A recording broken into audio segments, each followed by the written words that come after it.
The crimson light of Aridara's distant sun filtered through the reinforced domed panels of Oasis Prime, casting long shadows across Lieutenant Kara Min's workstation. 200 light-years from Earth, humanity's red desert colony seemed more isolated than ever as she studied the water distribution metrics on her holographic display. The year 2274 marked the third decade since Earth's third Great Migration had established this underground metropolis beneath the scorching sands. "Lieutenant Min, the northern sector reports optimal flow rates," announced her assistant, his voice echoing in the cavernous breakthrough team headquarters. "Anti-gravity conduits are functioning at 98% efficiency." Kara nodded, brushing a strand of black hair from her face. As the ecological engineer leading Oasis Prime's breakthrough team, water was her responsibility, her obsession. On a planet where daytime surface temperatures reached 80 degrees and moisture evaporated almost instantly, the colony's sophisticated underground water extraction system was not just technology, it was life itself. "Good. Let's run a diagnostic on the eastern grid before shift change," she replied, tapping commands into her console. "We can't afford even a 2% variance in the residential sectors." The underground city had been meticulously designed. Anti-gravity water conduits ran through the settlement like veins, bringing precious moisture from deep aquifers to every corner of Oasis Prime. The colonists had adapted to life beneath the sand, with artificial light panels simulating Earth's day-night cycle and carefully maintained biodomes growing food. It wasn't perfect, but 3 generations of humans had called it home. Kara's communicator pulsed with an incoming message. "Lieutenant Min," came the voice of Captain Raul Martinez, commander of the Sand Rangers Patrol Unit. "We've detected unusual seismic activity near Junction 17. Nothing on the natural disaster scale, but it doesn't match our earthquake patterns." "I'll check the water pressure readings in that sector," Kara replied, already redirecting her screens. "Could be normal settlement in the aquifer beds." She had no idea that within hours, everything would change. The alarm blared at 0300 hours, jerking Kara from a dreamless sleep. Red emergency lights pulsed throughout her quarters. "All personnel to stations. Water system breach detected. This is not a drill. Repeat, this is not a drill." Heart hammering in her chest. Kara pulled on her uniform and ran barefoot to the command center. The scene was chaos, engineers shouting over each other, security personnel streaming in, and Governor Elias Saito looking grimmer than she'd ever seen him. 3 main junctions destroyed simultaneously, the governor announced as Kara pushed her way to the front. "Northern, eastern, and western grids compromised. We've lost primary access to nearly 70% of our water supply." "Impossible," Kara breathed. The system had redundancies upon redundancies, for 3 major junctions to fail at once. Captain Martinez's voice cut through her thoughts. "It wasn't an accident." He activated the main display, showing surveillance footage from the northern junction. The timestamp read 247 hours, just 15 minutes earlier. The footage showed shadowy figures moving with military precision around the water infrastructure. Then, in a coordinated sequence, explosions rippled through the junction. Before the camera failed, one figure turned, tall, with distinctive ridged skin and 4 glowing red eyes. "Thraxians," someone whispered, the word falling like a stone in the silent room. The alien species had been encountered by Earth expeditions before, but never this close to human colonies, known for their territorial aggression and adaptation to extreme environments. They were the last species anyone wanted as neighbors. "They left this at each site," Martinez said, placing a metallic object on the table. It pulsed with an eerie blue light, projecting unfamiliar symbols into the air. "It's a Thraxian war marker, a declaration of intent." Governor Saito's face hardened. "Intent to do what?" "To take the planet," Kara said quietly, suddenly understanding. "They're not trying to attack us directly. They're cutting off our water to force evacuation. No water, no colony.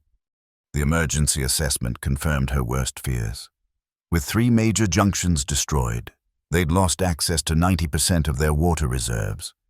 The remaining supply would last 48 hours at normal consumption rates. Repair would take weeks, assuming they could even reach the damaged sections through Thraxian-controlled territory. "We need to evacuate," argued Councillor Way, his voice rising with panic. "We have emergency shuttles. We can reach the outpost on Proxima B in 10 days. "The shuttles can only take a third of our population," Governor Saito countered. "And Proxima B has its own resource limitations. They can't support 5,000 refugees." The command center erupted into arguments, evacuation plans, counterattack strategies, desperate calls for reinforcements from Earth that would take decades to arrive. None seemed viable. Kara stood silently, her mind racing through calculations and possibilities. Then, slowly, she raised her hand. The room quieted. "We adapt," she said simply. "We turn this into a desert survival course." "A what?" Martinez asked, frowning. Kara moved to the central display, pulling up schematics of the colony. "The Thraxians expect us to either die or leave. But there's a third option. We change how we live." Her fingers flew across the controls. "We have atmospheric moisture collectors in the research sector. They're experimental, designed to extract what little humidity exists in Aridara's air." "Those are prototypes," objected Dr. Lila Sato, the climate specialist who had been working with Kara on the technology. "They can't possibly produce enough water for 5,000 people. Not as they're currently designed," Kara agreed. "But if we reconfigure them for maximum efficiency rather than research parameters, and if we build more using materials from non-essential systems." She worked through the calculations in real time, projecting them for all to see. "We can produce enough water for minimal survival. Not comfort, but survival. We implement strict rationing, recycling, and conservation protocols. We call it a desert survival course, to frame it as a challenge we're choosing to face rather than one being forced upon us." The room was silent as her plan took shape on the screen. "It's Councillor Way finally said. "You're asking people to voluntarily accept extreme deprivation." "I'm asking them to survive," Kara countered, "and to show the Thraxians and ourselves what humans are capable of." Governor Saito studied the projections for a long moment. "How quickly can you implement this?" "The first collectors can be operational within 12 hours, Kara said. "Full implementation will take 3 days. We'll be cutting it close with our remaining reserves." "And the psychological aspect?" the governor pressed. "Calling it a desert survival course?" Captain Martinez unexpectedly spoke up. "It could work.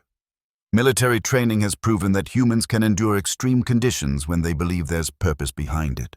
If we frame this as a colony-wide exercise in resilience." The governor nodded slowly. "Do it, Lieutenant Min. You'll lead this operation. Captain Martinez, your Sand Rangers will provide security and assist with implementation. Dr. Sato, work with Lieutenant Min on the moisture collectors." As the meeting dispersed, Kara felt the weight of 5,000 lives settle onto her shoulders. She caught Martinez's eye across the room. "You think this will actually work?" he asked quietly. Kara hesitated only a moment. "It has to." The announcement went out at 700 hours.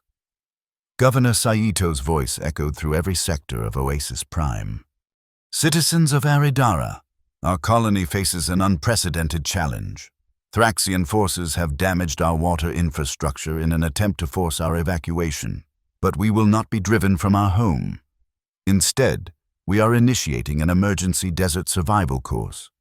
This colony-wide initiative will demonstrate our resilience and resourcefulness while we develop long-term solutions." The response was predictably mixed. Many colonists rallied to the cause immediately, volunteering for work teams and conservation units. Others reacted with fear and anger, demanding evacuation or military action. Lieutenant Jaden Ortiz, a young officer who had been born on Aradara, became the voice of the skeptics. "This isn't some training exercise," he argued during the first community briefing. "The Thraxians aren't going to grade us on our performance and give us a certificate. They're trying to kill us." "Yes, they are," Kara acknowledged, facing the crowd in the main assembly area. "But we're not going to let them succeed. This isn't about pretending the threat isn't real. It's about refusing to be victims. It's about taking control of our response." She activated the holographic display, showing the first moisture collector already being assembled in the engineering bay. "These systems will extract water molecules directly from our atmosphere. The yield per unit is small, but with enough collectors and strict conservation, we can sustain ourselves indefinitely." "And what happens when the Thraxians realize we're not leaving or dying?" someone else called out. "They'll just attack us directly." Captain Martinez stepped forward. "My Sand Rangers have already increased patrols and security measures. We've detected Thraxian tracks near the region known as the Valley of Bones. We believe they have established a command post there, approximately 20 kilometers from our perimeter. We're monitoring their movements," he continued. "They appear to be waiting for our water supplies to run out, expecting us to evacuate peacefully rather than die of thirst. That gives us time to implement Lieutenant Min's plan and prepare our defenses." The next 48 hours were a blur of activity. Kara barely slept, overseeing the construction of moisture collectors throughout the colony. Dr. Sato worked alongside her, making continuous adjustments to improve efficiency. "The yields are better than expected," Sato reported, reviewing the data from the first operational units. "The atmospheric composition near the thermal vents provides nearly twice the moisture content we predicted." "That buys us more time," Kara said, relief evident in her voice. "How many more collectors do we need?" "At least 30 to reach minimum survival levels for the entire population. We have 12 operational now." Kara nodded, calculating resources and timelines in her head. "We'll prioritize construction in the residential sectors first, then medical facilities." Meanwhile, Captain Martinez's Sand Rangers had established a defensive perimeter around the colony. Their routine patrols brought back increasingly concerning reports. "They're setting up some kind of aerial launch system," Martinez informed Kara during a brief strategy meeting. "Our scouts observed unmanned drones being tested near their command post." "Preparing for a second attack?" Kara asked. "Seems likely. They're probably monitoring our activity, wondering why we haven't started evacuation procedures yet." Lieutenant Ortiz, who had reluctantly joined the defense coordination team, studied the reconnaissance images.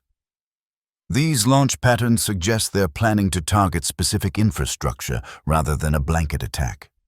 They're being strategic, which means they'll go after our new moisture collectors once they realize what we're doing," Kara concluded. "We need to camouflage them or move them underground." "Not possible for all units," Dr. Sato interjected. "The largest collectors require direct access to thermal vent outputs. We can hide the smaller units, but the main collection grid will remain vulnerable." The first week of the desert survival course tested the colony in ways no one had anticipated. Water rationing was implemented at the strictest levels, 200 milliliters per person per day for drinking, with communal recycling systems for all other needs. Hygiene became a luxury. Food production was limited to the most water-efficient crops. Yet something unexpected began to happen. As hardship increased, so did community cohesion. Neighbors shared resources. Engineers volunteered around the clock to improve recycling systems. Children created games that required no water consumption. Kara observed this transformation with cautious optimism as she worked with Sato to bring more moisture collectors online. By the 10th day, they had 27 operational units producing approximately 40% of the colony's minimum water requirements. Combined with their dwindling reserves, they were managing to sustain the population, if just barely. But time was running out. The remaining water reserves would be depleted within 3 days, and they needed at least 6 more high-capacity collectors to bridge the gap. Materials were becoming scarce, requiring increasingly creative repurposing of existing infrastructure. It was during this critical period that the Sand Rangers discovered something significant. "We've identified their command and control system," Martinez reported, spreading detailed maps across the strategy table. "The Thraxians are using a centralized communication array hidden in the deepest part of the Valley of Bones. It's controlling their drone operations and coordinating their forces." "How well defended is it?" Governor Saito asked. "Heavily, but not impenetrable. They've concentrated their forces at the valley entrance, but our scouts found a narrow passage through the western ridge that appears unguarded." Lieutenant Ortiz, who had become increasingly engaged in the defense planning, pointed to the terrain map. "A small team could potentially infiltrate through this passage. If we could disable their communication array, it would significantly disrupt their coordination capabilities." "It's a high-risk operation," Martinez cautioned. "We'd be sending people deep into enemy territory with limited support options if things go wrong." Kara, who had been listening silently, suddenly spoke up. "I should go." All eyes turned to her. "I'm not a soldier," she acknowledged, "but I understand Thraxian technology better than most. I've been studying the components we recovered from their explosive devices. Their communication systems use similar principles to our water extraction technology. Both manipulate molecular bonds through resonance fields." "We need you here," Governor Saito objected. "The moisture collection system is your project." "Dr. Sato can oversee it in my absence," Kara countered. "She knows the system as well as I do, and this mission could determine whether all our work matters in the end." After lengthy debate, the mission was approved. A small team would infiltrate the Thraxian command post through the Western Passage, with the goal of disabling their communication array and disrupting their ability to coordinate another attack. Kara would lead the technical aspects, with Captain Martinez commanding the tactical operations and Lieutenant Ortiz providing navigation support based on his extensive knowledge of the desert terrain. The night before the mission, Kara stood alone in the observation dome, looking out at the vast red desert under Aridara's 3 moons. The sand stretched endlessly in all directions, beautiful and deadly. "Nervous?" came a voice behind her. Lieutenant Ortiz approached, his young face showing the strain of the past 2 weeks. "Terrified," Kara admitted. "But not about tomorrow. I'm afraid of what happens if we fail, if everything we've built here just becomes another ghost colony." Ortiz was quiet for a moment. "I didn't believe in your desert survival course when you first proposed it," he finally said. "I thought it was just propaganda to keep people from panicking. And now I think it's the most important thing we've ever done here.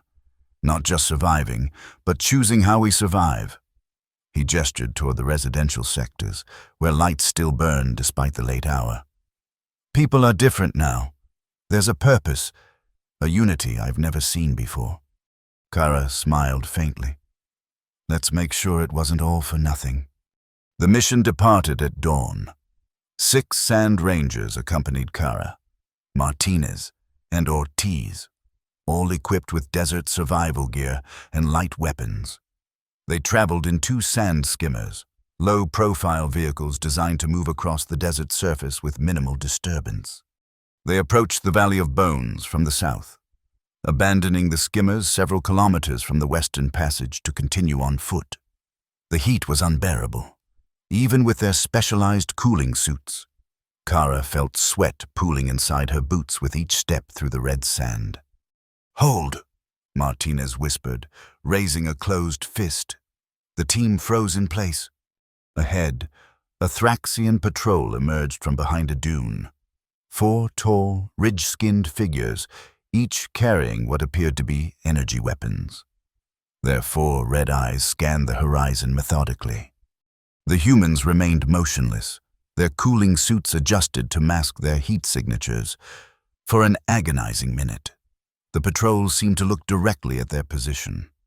Then, with a series of clicking sounds, the Thraxians moved on, disappearing behind another dune. That was close, Ortiz breathed. They're patrolling farther from the valley than we expected, which means they're expanding their perimeter, Martinez concluded grimly. They're preparing for something big. The team reached the western passage as Aridara's sun reached its zenith. The narrow canyon provided blessed shade, but also increased the risk of ambush. They moved silently, communicating through hand signals as they navigated the twisting passage. After 2 kilometers, the canyon opened into a broader valley. Hidden behind a rock formation, the team observed the Thraxian command post below. It was larger than they had anticipated, a sprawling installation with dozens of structures connected by covered walkways. In the center stood a tall communication array, its distinctive spiral design pulsing with energy. "There's our target," Kara whispered, adjusting her binoculars. "But the approach is completely exposed." Martinez studied the facility layout. "I count at least 20 Thraxians on perimeter duty. More inside, undoubtedly. Look there." Ortiz pointed to a section on the eastern side. "Those are drone launch pads. They're preparing for another attack." Kara focused her binoculars on the launch area. Multiple aerial drones were being loaded with what appeared to be explosive devices, similar to those used in the initial attack on the water junctions. "They're not waiting for us to run out of water," she realized. "They're planning to hit us again. Finish the job." "When?" Martinez asked. Kara observed the activity, noticing the urgency in the Thraxian movements.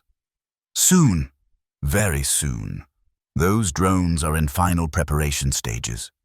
"We need to move now," Ortiz urged, "before those drones launch." Martinez nodded grimly. "New plan. We split into 2 teams.